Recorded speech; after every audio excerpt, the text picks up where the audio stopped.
territorio, avrebbe portato solo il fatto di finire un intero mandato senza dare ai cittadini e agli imprenditori uno strumento di pianificazione che consenta lo sviluppo della città. Se voi volete questo, beh, io non sono d'accordo, ed è per questo che io ho convocato la conferenza dei servizi e così che il parere della VAS ho chiuso il patto. Ma c'è anche un altro passaggio, e qua chiamo in causa nuovamente il consigliere Tononi, perché nella loro veste di capogruppo, ritenendolo comunque una persona equilibrata con la quale ho sempre avuto un dialogo a differenza di alcuni di voi, proposi la sottoscrizione di un documento che doveva rimanere un documento di maggioranza, ma siccome lei ha parlato di tutto questo, adesso dico anch'io la mia versione, un documento di maggioranza che rappresentava un equilibrio tra le due anime della maggioranza, un documento che avrebbe garantito entrambi rispetto ad un patto approvato che evidentemente portava nel proprio grembo alcune cose che a voi non andavano bene. Vi sarebbe stato un documento di disponibilità da parte di tutta la maggioranza per dare delle direttive al sindaco su come formare i piani degli interventi per lo sviluppo urbanistico della città. Bene, quel documento io ci ho lavorato una notte, ricordo, dalle 11 di sera alle 5 del mattino, lo diede al capogruppo Tononi, che poi non ha mai portato in maggioranza, e doveva portare lui come capogruppo, per essere escluso, tant'è che con poi di provocazione Fabrizio dissi ma l'hai buttato nell'accesso, ma l'hai buttato nel bidone, senza che poi io abbia voluto ottenere una risposta di che fine ha fatto quel provvedimento. Era evidente peraltro che se si attendeva ancora la vostra presa di posizione il patto non sarebbe mai stato approvato e oggi non ci sarebbe la possibilità di sviluppo del nostro territorio. L'ultimo aspetto, e poi ho concluso, poi insomma possiamo anche passare alla trattazione delle delibere del Consiglio e alle interpellanze. Io ho convocato di nascosto, cosa che ha detto il consigliere Pineco, convocato di nascosto la conferenza di servizi all'insaputa della maggioranza, all'insaputa della giunta. Ho fatto una maggioranza nella quale ho detto che ero pronto ad approvare il patto. Ho protocollato la richiesta venerdì per andarla a firmare il lunedì dopo. L'ho mandata alla Regione Veneto, alla provincia di Venezia, erano informati gli uffici e lei mi dice che io l'ho fatto in nascosto, forse o perché non veniva in maggioranza o perché non veniva in giunta, una delle due, perché in qualche giunta poi qualcuno di voi è anche mandato. Ciò che rimane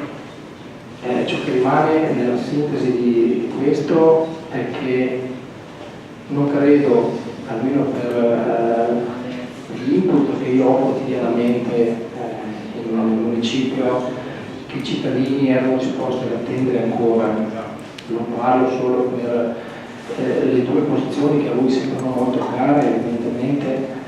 motivate da qualche fattore non sconosciuto, ma il fatto che il patto regola tutto il territorio, non regola solo il campeggio di Bruxelles o il delle colonie, dà un'opportunità per i nostri cittadini, i nostri imprenditori. La minoranza potrebbe cepirmi che il patto, l'hanno detto più volte, fatto male, superato. Io credo che con una buona armonia si possa sempre correggere il tiro anche rispetto a un patto che può essere superato o può essere non conforme magari a valori militari che qualcuno porta più con più forza rispetto ad altri. Ci sono i piani di interventi che hanno la possibilità di fare veramente tutto all'interno del patto. Il patto, vedete, non è il piano regolatore. Tanta confusione ho sentito io rispetto a questo passaggio. Allora, il piano regolatore comunale, il PRG, è un piano, una volta approvato, dà diritti ai cittadini. Se una proprietà di un terreno sul quale il PRG ha detto qualcosa, una destinazione urbanistica piuttosto che un'altra, quel diritto è sacrosanto, nessuno glielo toglie. Il PAT è un proprietore uomo, una filosofia urbanistica del territorio. Io vorrei fare così, ma poi nel concreto chi decide questo è il piano degli interventi che dà un contenuto a questa filosofia. E questo passaggio non è da poco, perché il patto non dà diritti ai cittadini, dà diritto a poter presentare una richiesta di piano degli interventi, un piano urbanistico attrattivo. Il privato che sa che nel PAT il suo terreno potrebbe essere, perché è collocato in quell'ambito territoriale, potrebbe avere una destinazione urbanistica, alla richiesta dell'amministrazione comunale, vorrei fare questo, in cambio il comune, do questo, vi bonifico una via, sistema i marciapiedi, ti costruisco una scuola, e qua c'è l'errore di fondo, si pensa solamente che approvato il patto questo abbia dato diritti al proprietario, no, il patto dà diritto all'amministrazione che è libera all'interno di quelle maglie di muoversi con i piani degli interventi. Anche questo chiarimento però mi risulta che a qualcuno di voi è molto sfuggito nel tempo, ma forse ad arte. Grazie Sindaco. Chiudiamo qua le comunicazioni, passiamo con l'ordine del giorno. Ci sono interpellanze da presentare? No, neanche per dato personale. Sono stato chiamato in carica. Come cariche istituzionali non rilevo fatto personale, non sono state date accuse o dette. Procediamo ora con le discussioni. Ci sono delle interpellanze da presentare? È vero. Capogruppo Guarini, prego. Grazie Presidente, buonasera a tutti. In realtà non penso che la mia sia una vera e propria interpellanza, ma mi sarà concesso, quantomeno alla luce della discussione a cui abbiamo potuto assistere, rilevare come si imponga da parte di quei componenti della maggioranza, almeno per logica conseguenza, la proposizione di una mozione di sfiducia. Abbiamo sentito tutti queste 6 persone, per voce del delegato consigliere Antelmo, esprimersi in termini chiari, netti, di sfiducia. Allora dovreste trarre, se non volete essere ipocriti, le logiche conseguenze. O state nella maggioranza, e quindi penso che sia incompatibile una dichiarazione che appena avete reso di sfiducia nei confronti del sindaco, e chiedete quindi che il Consiglio si esprima in questo senso, oppure vi dimettete. Non potete pretendere di avere la moglie ubriaca e la botte piena.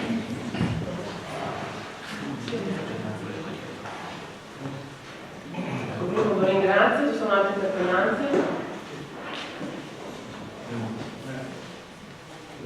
Il testo dell'interpellanza. Ho detto non è un'interpellanza. Allora ecco, la discussione è chiusa per tutti. Ci sono interpellanze da presentare o non ci sono? No. Sono iniziati espressivi.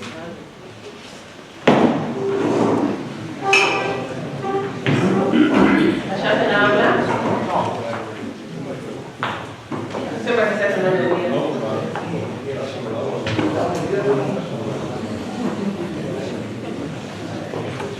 Procediamo al primo punto all'ordine del giorno. Mi dispiace che i 6 componenti di maggioranza escano, vuol dire che non sono interessati alla nostra discussione. Ovviamente l'interesse del Paese è la discussione nostra è aperta. Quindi diamo risposta all'interpellanza presentata alla Civica per il cambiamento attualmente non del titolo copertura della rete di internet adottata Paese di Russa. Relazione al sindaco.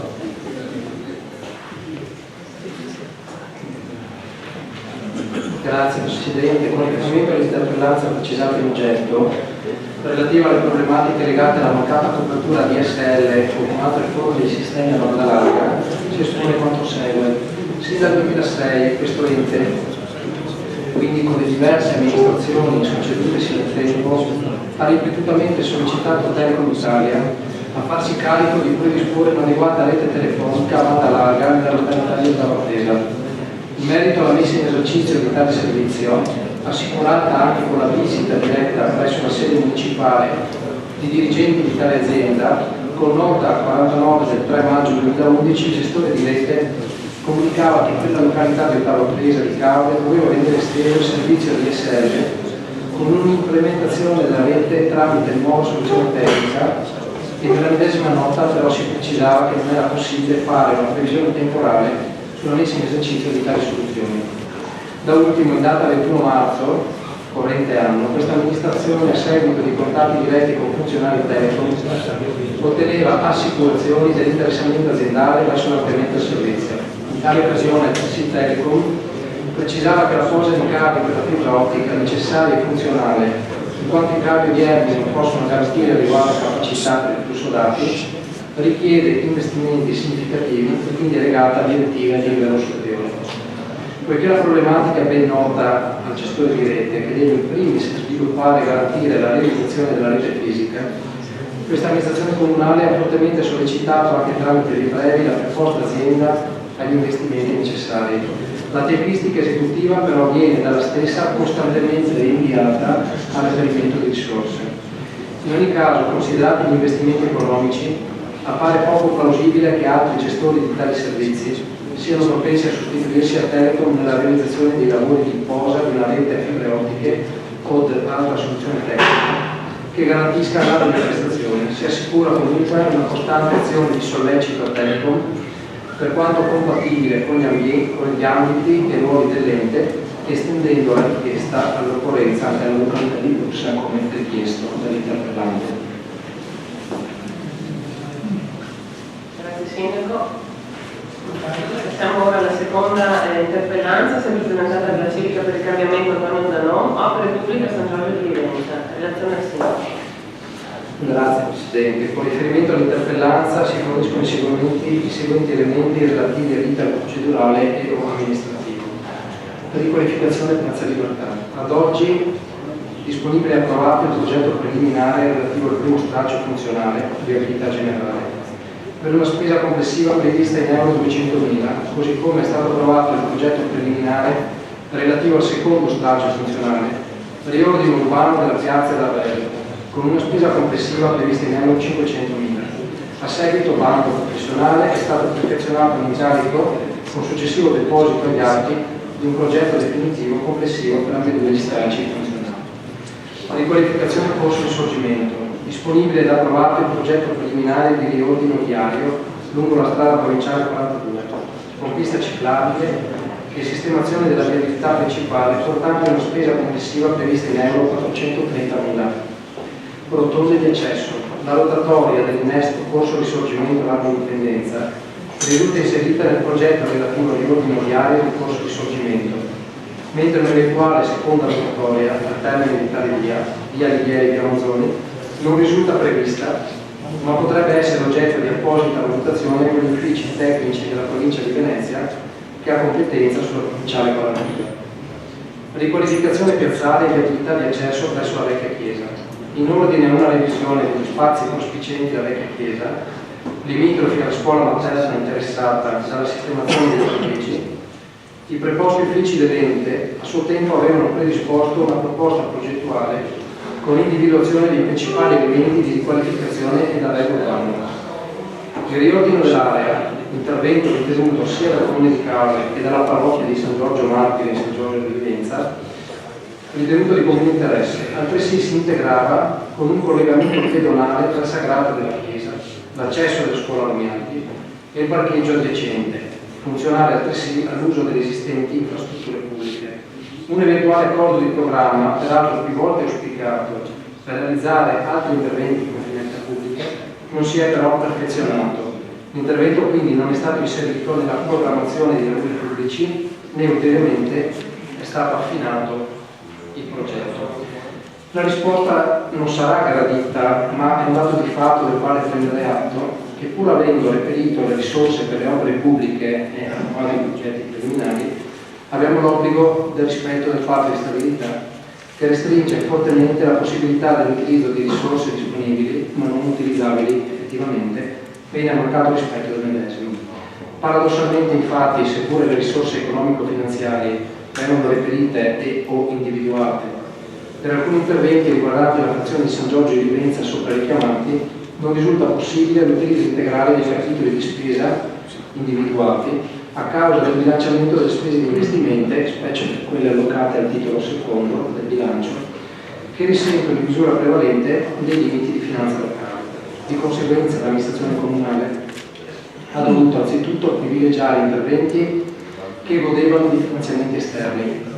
in misura prevalente provenienti da contributi dell'Unione Europea o della Regione Veneto, al fine di poter utilizzare i fondi concessi e rispettare vincoli temporali in medio e breve periodo per concludere i lavori al fine di non dover forzatamente rinunciare ai finanziamenti privilegiati. Questo in quanto i contributi regionali e comunitari sono sottratti alla lista preliminare. In analogia, alcuni interventi avviati prevalentemente nel capoluogo sono stati resi possibili grazie a piani attuativi proposti da promotori privati che hanno contribuito economicamente in modo prevalente all'edificazione della componente pubblica e pattuita in sede di accordo tra le parti. Tali accordi hanno comunque rappresentato e soddisfatto interessi pubblici con vantaggiosità e beneficio per l'ente, che ha aderito e ha consentito alle proposte formulate nel merito dai richiamati soggetti privati. Grazie Sindaco. Essendo trascorsa un'ora dall'inizio della convocazione, se volete passiamo alla discussione degli argomenti, rinviamo le interpellanze rimaste al prossimo Consiglio comunale. Allora, passiamo al terzo punto all'ordine del giorno, approvazione verbali sedute precedenti. Voti favorevoli? 9 voti favorevoli. 11 voti favorevoli. Quarto punto all'ordine del giorno, approvazione e convenzione per la cooperazione degli enti. Nominiamo gli scrutatori, scusate me l'ho scordata, delle persone di giro, Bortoluzzo e Commisso. Rifacciamo la votazione sui verbali, voti favorevoli, 11 voti favorevoli.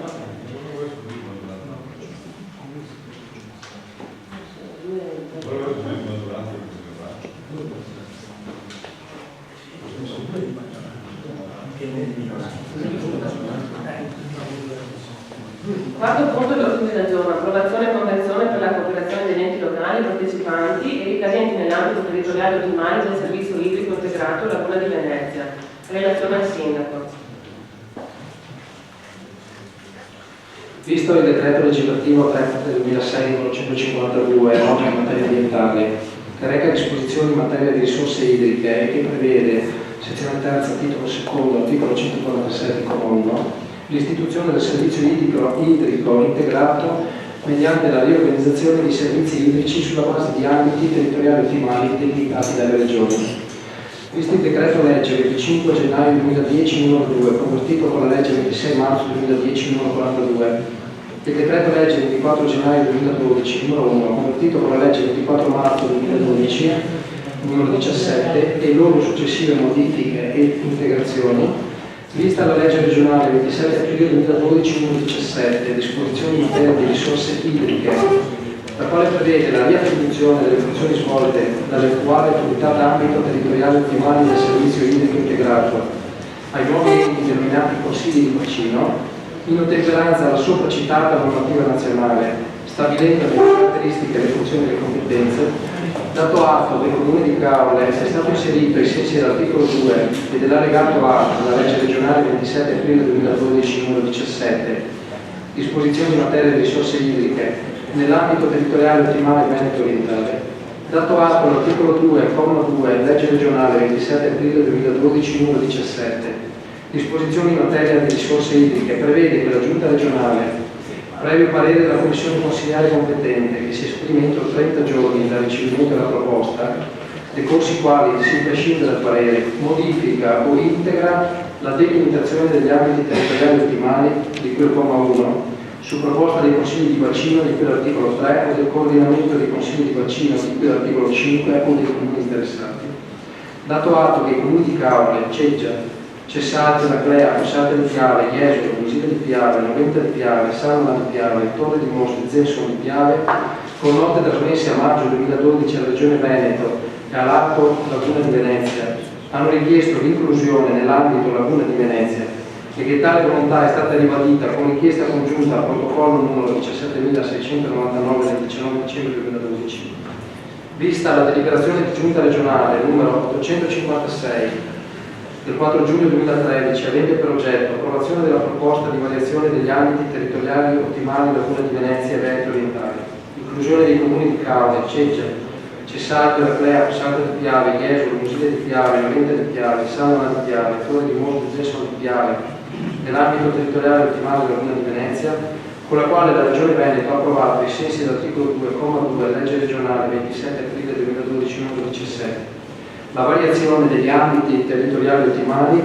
nonché di elenchi dei comuni di cui è allegato A della sopracitata legge regionale, dato atto che i comuni ricadenti negli ambiti territoriali ottimali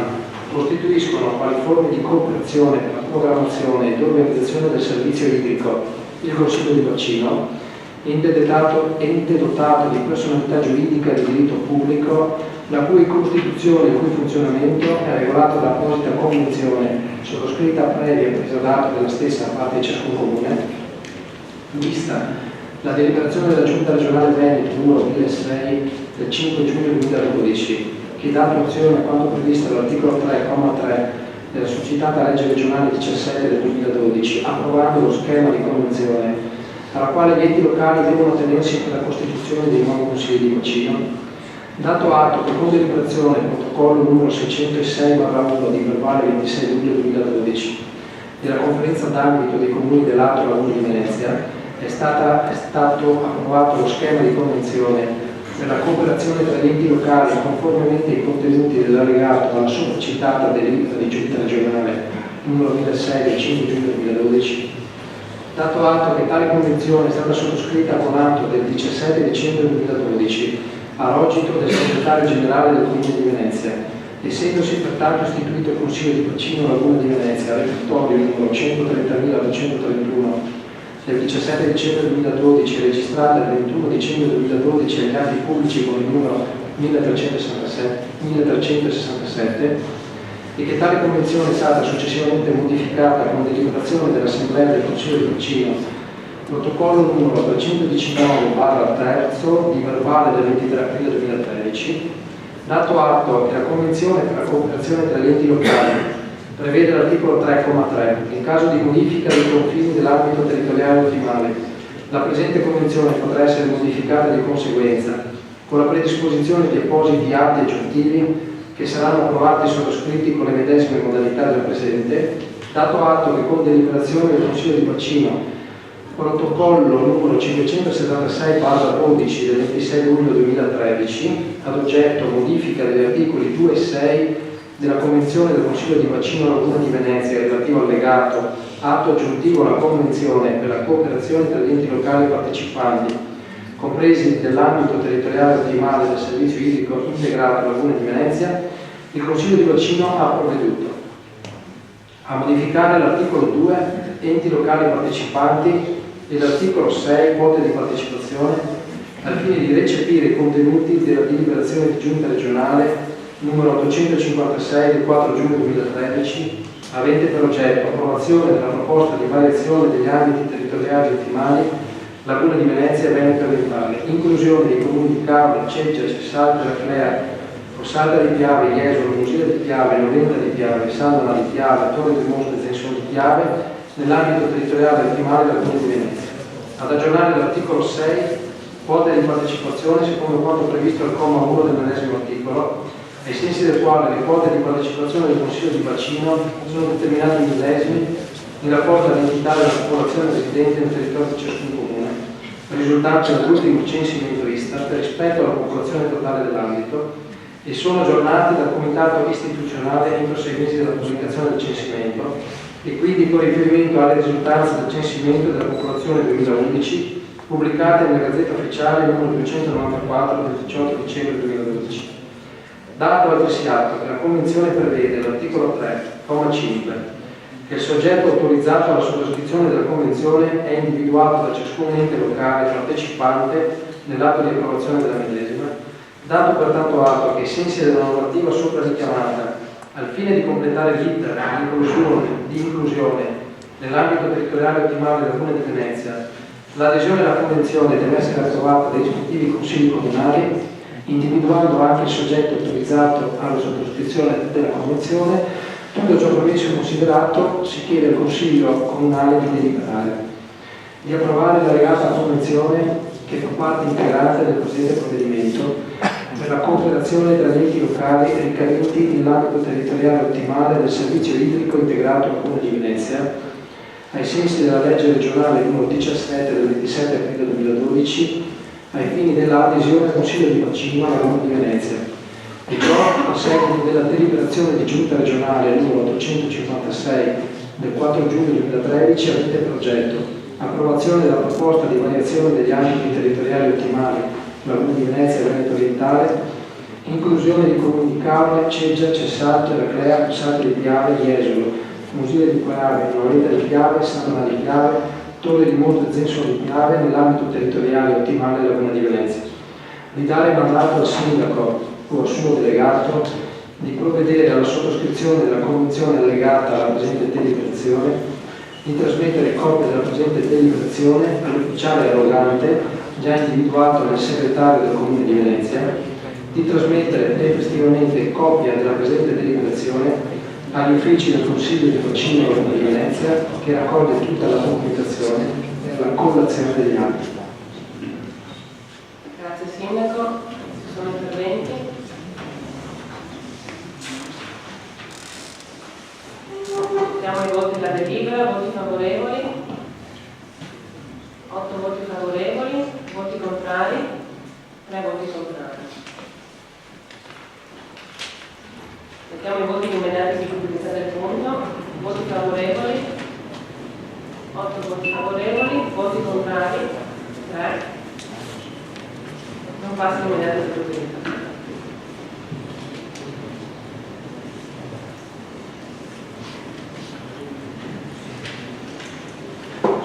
Passiamo al quinto punto dell'ordine del giorno, attuazione dell'articolo 34 del DLN 169, continuità nell'espletamento dei servizi pubblici locali a mezzo vasto. Relazione al sindaco.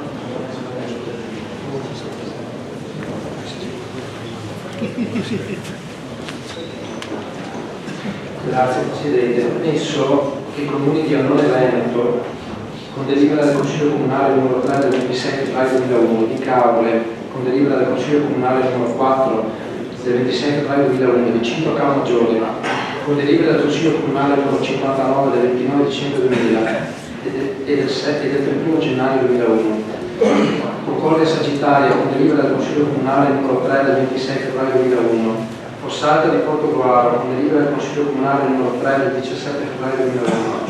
Gruaro, con delibera del Consiglio Comunale numero 7 del 28 febbraio 2001, Pramaggiore, con delibera del Consiglio Comunale numero 12 del 14 marzo 2001, Portogruaro, con delibera del Consiglio Comunale numero 7 del 22 gennaio 2001,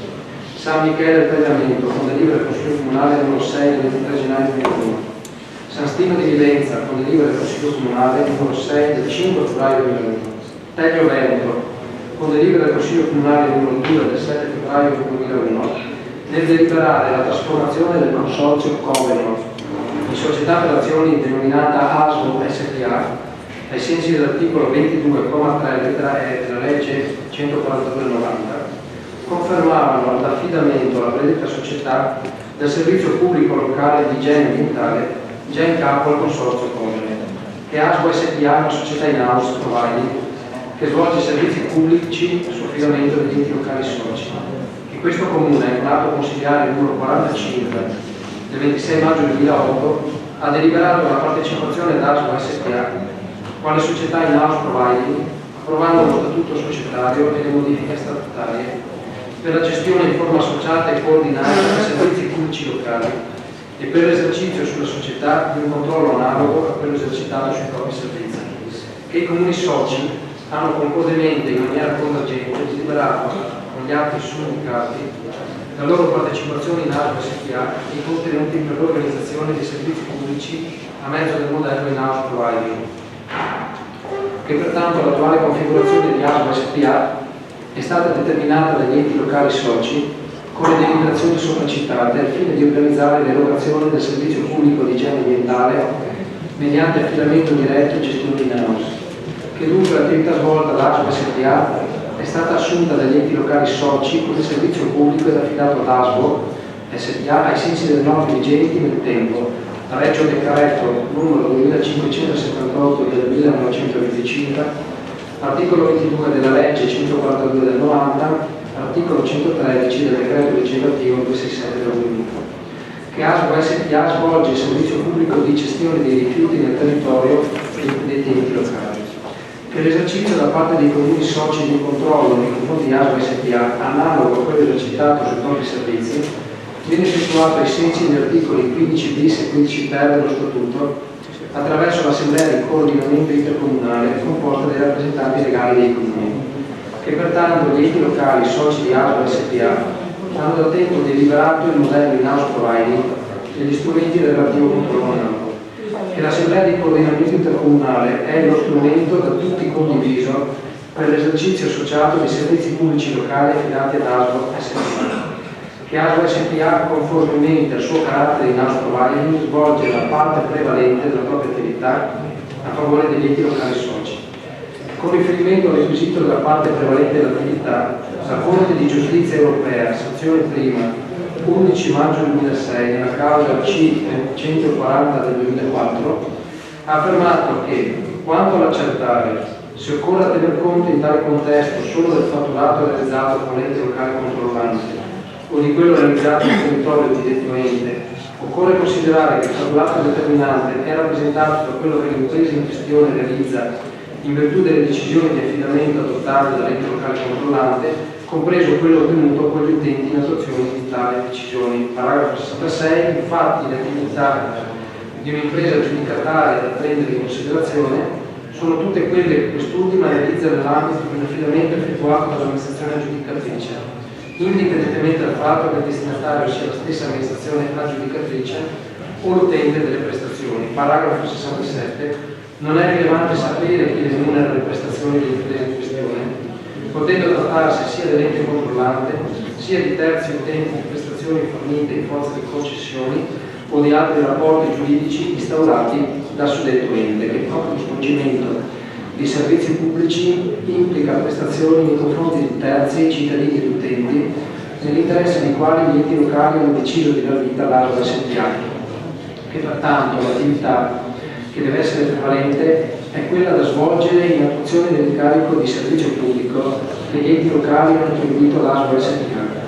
che infatti ASL SPA gestisce i servizi pubblici locali svolti su affidamento degli enti locali soci e svolge servizi di pubblica utilità per il territorio dei comuni di riferimento.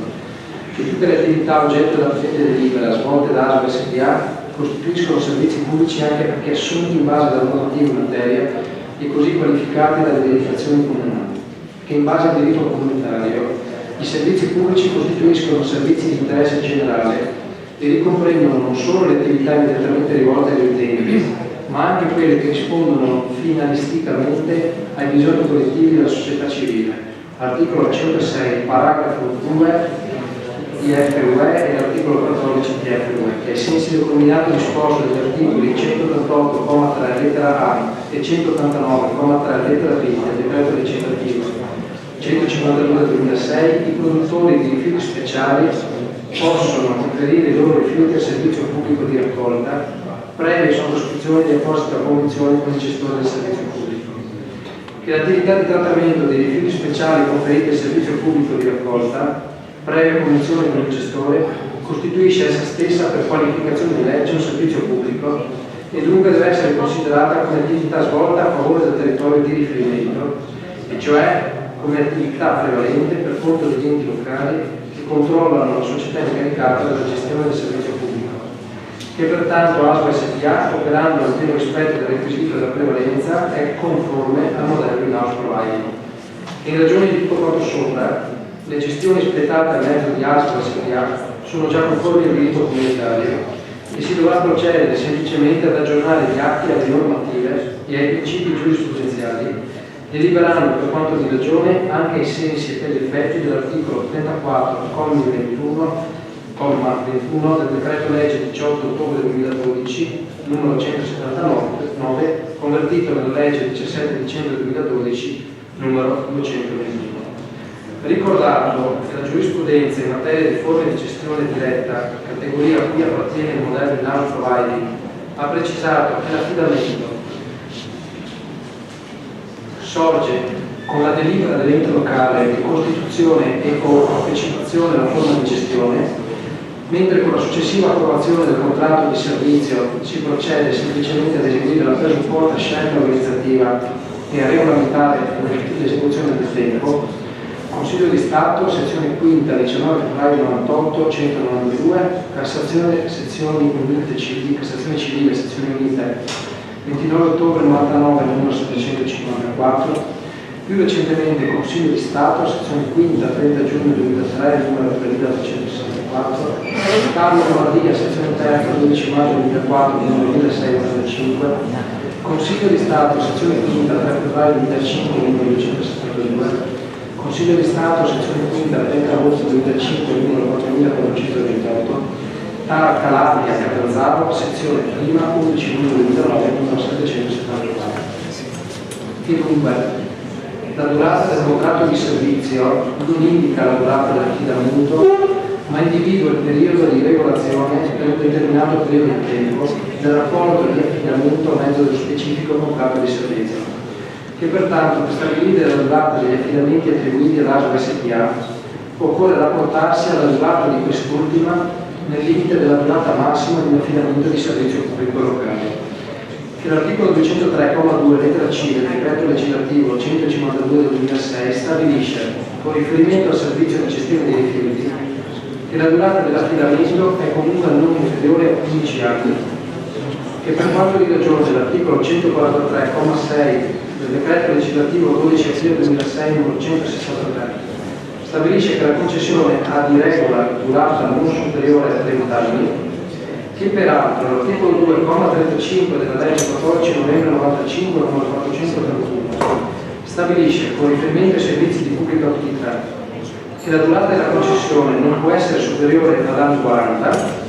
che pertanto, come si ricava dalle norme sopra riportate, si deve ritenere coerente con quanto sopra che la durata massima di una concessione di servizio pubblico non può essere superiore a 30 anni,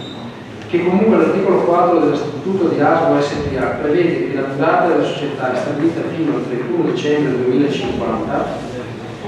che in data 28 maggio 2008 i soci di ASL SpA hanno modificato lo Statuto,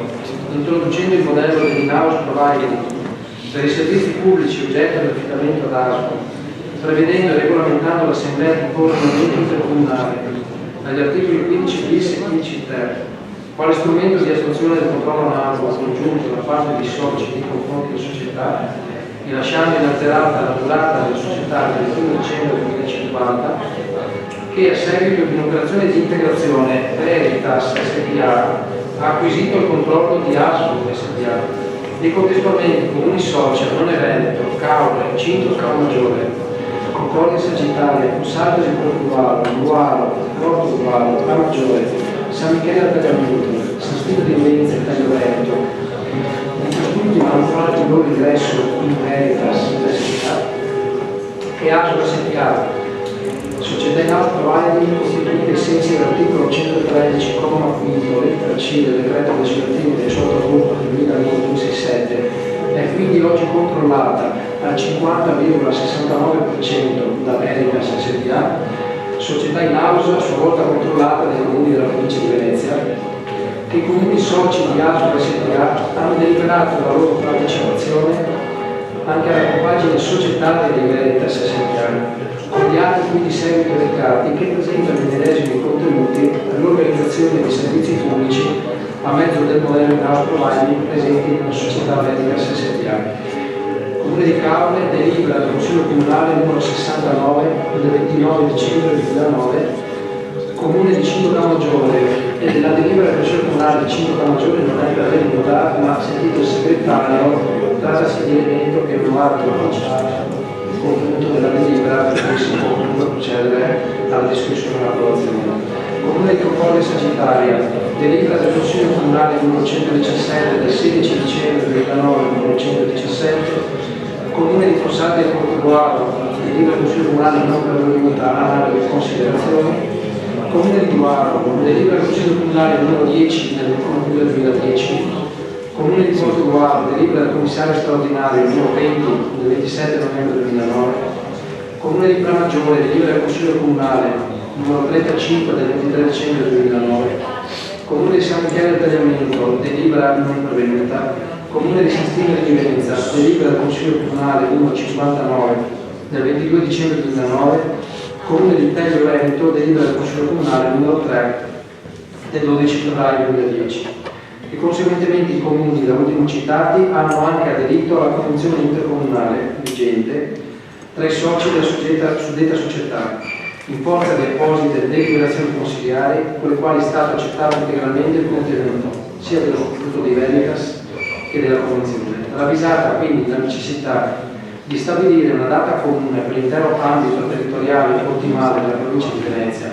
e coerente con quello previsto dai soci del capogruppo Veritas SpA, considerato quindi che l'articolo 4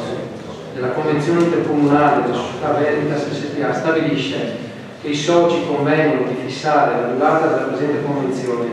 e di tutto quanto in essa stabilito, in misura pari alla durata della società, e cioè fino al 31 dicembre 2050, con decorrenza per ciascun ente locale dal giorno della relativa sottoscrizione, che pertanto anche nella data di scelta del modello in-house providing per i servizi pubblici oggetto della presente delibera e come previsto dal diritto comunitario, si era previsto che la durata della collaborazione intercomunale fosse fino al 31 dicembre 2050, fermo restando che la durata dell'affidamento dei servizi pubblici si deve calcolare nell'ambito del limite temporale di 30 anni, come si ricava dalle norme di legge sopra riportate. In ragione di quanto sopra, gli affidamenti di cui è titolare Veritas SpA, anche mediante le società del gruppo, hanno durata trentennale decorrente dalla data di stipula della Convenzione intercomunale, ex articolo 30 del decreto legislativo 267 del 2000, e cioè del 27 giugno 2008, che dunque le gestioni spettate a mezzo di Veritas SpA e dalle società del gruppo proseguono sino al 26 giugno del 2038, salve le differenti durate che dovessero derivare dalla normativa, in particolare quella emanata, e salve le eventuali misure di scorporo che dovessero risultare imposte dalla futura normativa dell'applicazione di quella vigente. Considerato inoltre che l'atto Venezia Ambiente, con propria delibera numero 6/6 di verbale del 30 giugno 2008, protocollo 269 del 2008, recante approvazione della ricognizione delle gestioni esistenti, riferita al mese di marzo 2008, presa d'atto dei successivi adeguamenti e approvazione della prosecuzione delle stesse, ha riconosciuto che Argo SpA, nonché Veritas SpA e Arisea SpA rispondono al modello in-house providing, che l'articolo 3 bis, comma 1 bis del decreto legge 13 agosto 2011 numero 138, convertito nella legge 14 settembre 2011 numero 148, prevede che le funzioni di organizzazione dei servizi pubblici locali a rete di rilevanza economica, compresi quelli appartenenti al settore dei rifiuti urbani, di scelta della forma di gestione, di determinazione delle tariffe d'utenza per quanto di competenza, di affidamento della gestione e relativo controllo sono esercitate unicamente dagli enti di governo degli ambiti o bacini territoriali ottimali e omogenei istituiti o designati ai sensi del comma 1 dell'articolo, che la legge della Regione Veneto 31 dicembre 2012 numero 52, in attuazione dell'articolo 2, comma 186 bis della legge 191 2009 e dell'articolo 3 bis del decreto legge numero 138 2015, stabilisce che gli enti locali ricadenti nei bacini territoriali provinciali, infraprovinciali o interprovinciali, come riconosciuti e approvati dalla Giunta regionale, esercitano in forma associata le funzioni di organizzazione e controllo diretto del servizio di gestione integrata dei rifiuti urbani attraverso i consigli di bacino, articolo 3,4 legge regionale citata, e che i consigli di bacino subentrano nelle funzioni già di competenza dell'autorità d'ambito istituite ai sensi dell'articolo 14 della legge regionale 21 gennaio 2003 e successive modificazioni, e in particolare esercitano le seguenti attività. Lettera C. Indizione della procedura di affidamento del servizio di raccolta, trasporto e avvio a smaltimento e recupero, articolo 3,6 legge regionale citata, che l'articolo 7 della legge regionale numero 52/2012 ha abrogato l'articolo 19 della legge regionale numero 3 del 2000, e che pertanto a seguito di tale abrogazione non è più previsto che i singoli comuni possano affidare autonomamente il servizio di raccolta e trasporto dei rifiuti, che la presente delibera sulla scorta delle intese preliminari intervenute tra gli enti locali soci di Veritas SpA e altresì componenti dell'atto Venezia Ambiente sarà approvata da tutti gli enti locali medesimi, che pertanto i medesimi enti locali, approvando la presente delibera, manifestano la loro volontà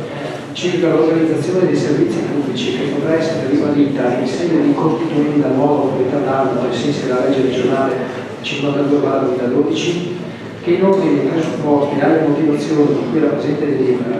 sia avuto un riscontro a fini di verifica e coordinamento tra i vari enti locali, soci, NALO e SPA, mediante rispettivi rappresentanti legali o loro delegati riuniti nell'assemblea di coordinamento e controllo della relativa ordinanza del 7 novembre 2013, visto che la disciplina generale dei servizi pubblici locali di rilevanza economica è oggi contenuta nelle norme ancora vigenti dell'articolo 113 del decreto legislativo 267 del 2000 e dell'articolo 34 commi 20 e seguenti del decreto legge 179 del 2012 e successive modifiche e integrazioni, e in particolare i commi 20 e 21 dell'articolo 34 dell'ultimo citato prevedono che 20. Per i servizi pubblici locali di rilevanza economica, al fine di assicurare il rispetto della disciplina europea, la parità tra gli operatori, l'economicità della gestione e di garantire adeguate informazioni alla collettività di riferimento, l'affidamento del servizio è effettuato sulla base di apposita relazione pubblicata sul sito internet dell'ente affidante, che dà conto delle ragioni della sussistenza dei requisiti previsti dall'ordinamento europeo per la forma di affidamento prescelta e che definisce i contenuti specifici degli obblighi di servizio pubblico e servizio universale, indicando le compensazioni economiche previste. Paragrafo 21. Gli affidamenti in essere alla data di entrata in vigore del presente decreto, non conformi ai requisiti previsti dalla normativa europea, devono essere adeguati entro il termine del 31 dicembre del 2013, pubblicando entro la stessa data la relazione prevista al comma 20. Negli affidamenti in cui non è prevista una data di scadenza, gli enti competenti provvedono contestualmente a inserire nel contratto di servizio o negli altri atti che regolano il rapporto un termine di scadenza dell'affidamento. Il mancato adempimento degli obblighi previsti nel presente comma determina la cessazione dell'affidamento alla data del 31 dicembre 2013. La presente delibera riguarda la seguente attività: gestione del servizio pubblico, e tutte le attività oggetto della presente delibera svolte da altre entità costituiscono servizi pubblici anche perché assunti in base alla normativa in materia e così qualificati dalle delibere comunali che hanno riguardato la trasformazione di società della pregressa gestione consortile e prima ancora di queste ultime, ai sensi dell'articolo 22 della legge 142/90 del Regio Decreto 2578 del 2005. Come già detto, i servizi pubblici in base allo stesso diritto comunitario costituiscono servizi di interesse generale e comprendono tutte le attività immediatamente rivolte agli utenti, ma anche quelle che rispondono finalisticamente ai bisogni collettivi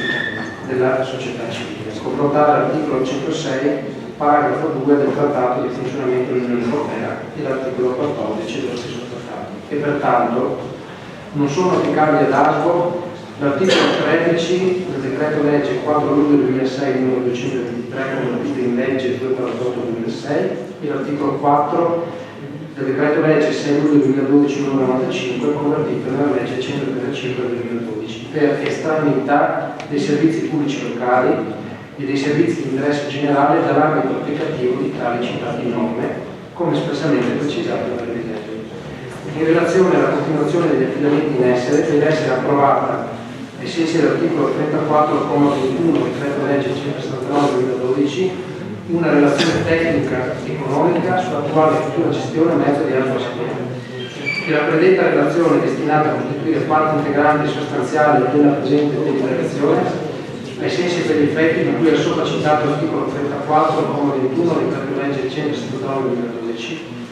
e che la predetta relazione dimostra l'economicità e l'efficienza della gestione in essere a mezzo di altre società